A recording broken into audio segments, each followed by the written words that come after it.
magkwento ka naman. Ano nangyari sa Dubai?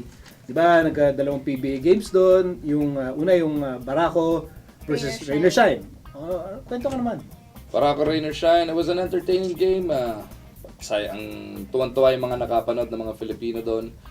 Syempre, mas punong-puno nung second game. Pero that game, it was really good. Nawala yung import na itong Barako 7 minutes into the contest, pulled the groin. But the locals really carried the load. Yung Don Aliado was playing really well. Jonathan Salvador was playing really well.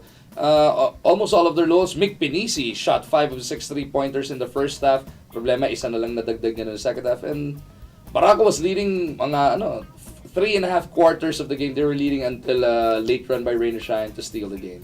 So, anyari? Paano na steal?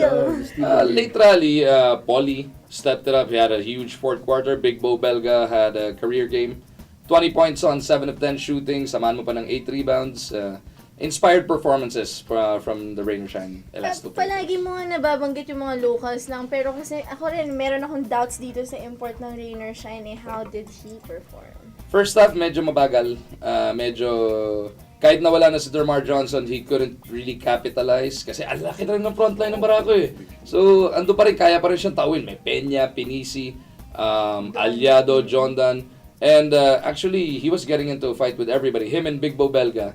And may away sila ni Pinisi ng third quarter, may away sila ni Peña.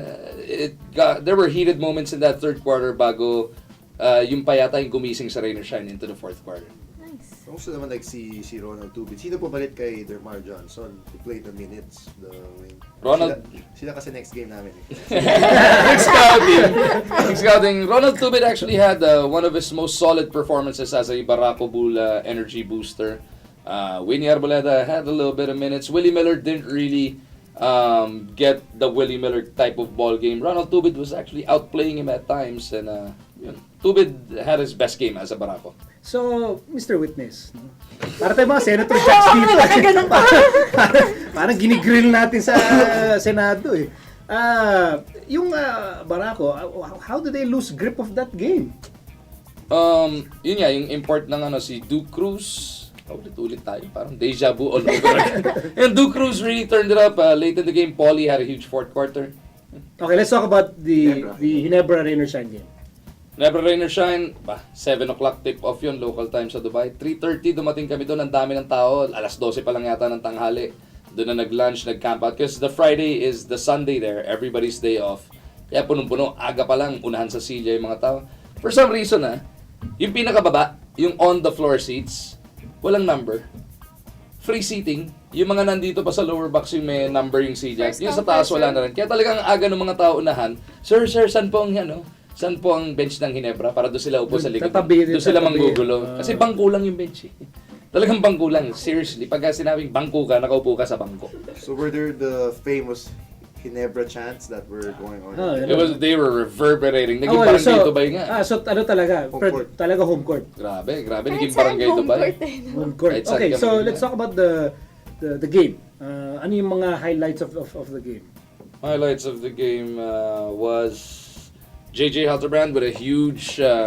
he had 8 points in the first half, pero first 3 minutes of the third quarter, naka 8 points na kagad, and that signaled the first wave of the Ginebra chants. Big Bo Belga and Ron J. Buenafe, nasermo na ni Coach Yeng, na in-your-face silang dalawa, tapos nabangko na the rest of the way. J.R. Canyan had a solid game, was really matching up against Chris Alexander, pero Ginebra proved they were too tough.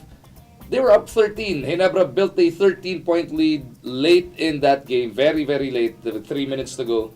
But Rain or Shine went on a 14-2 run to close the game. Ang problema, kulang na 1 point. Dapat pala 15-2 para umabot. Di ba meron ng mga talks na papalitan na to si Alexander? Ito bang game na to against Rain or Shine really highlighted his ineffectivity? I don't know if you can say that kasi Ginebra, they won by 2, lost by 1, and won by 1.